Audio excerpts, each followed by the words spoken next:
Rättssäkerheten i Sverige, det är ämnet i magasinet ikväll.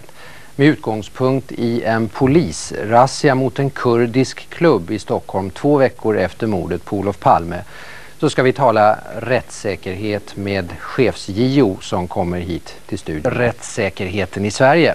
Tar myndigheter ansvar för sina handlingar, eller är det så att en myndighet kan begå allvarliga fel och sen undandra sig ansvaret? Dessvärre så verkar det faktiskt som det är på det viset. Fel kan begås och sen så rycker myndigheten bara på axlarna. Åtminstone om man ska döma efter en polisaktion i Stockholm fredagen den 14 mars 1986, 2 veckor efter mordet. Det är ett olaga frihetsberövande.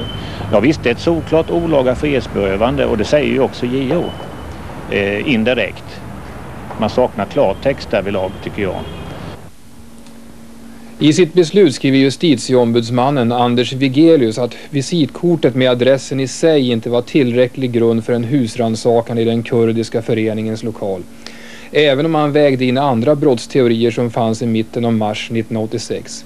JO syftar då på det så kallade... Då är ju de här männen frihetsberövade bara därför att de råkar befinna sig på fel plats vid fel tidpunkt. Helt såklart. Och de är kurder. Och de är kurder, ja. Ingen av de kurder som fanns i lokalen vågar ställa upp och berätta om vad som hände. Man misstror de svenska myndigheterna och man är rädd för att anhöriga ska bli utsatta för repressalier i Turkiet.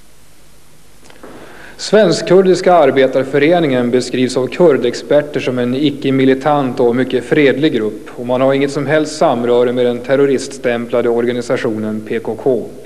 Men de här dagarna räckte det med att vara kurd för att bli misstänkt för mordet på Olof Palme. Tror du att polisen hade slagit till mot den här lokalen om det hade varit en vanlig svensk förening som hade funnits där och inte en kurdisk förening? Nej, det tror jag absolut inte. Och det är helt uteslutet att en rättsstat som Sverige, att det kan förekomma sådana där brott. För polisen har begått ett brott. De hade inte husrannsakans bevis, och de hade ingen rätt att slå till den här föreningen. Och det har de gjort andra föreningar och enskilda personer. Så att det här gällde, polisen har aldrig gjort skillnad mellan de misstänkta och omisstänkta. Hela den kurdiska gruppen har stått för deras uppmärksamhet, och de har kollat, avlyssnat, de kollar och avlyssnar fortfarande. Polisen har också hävdat att det fanns grund för så kallad personell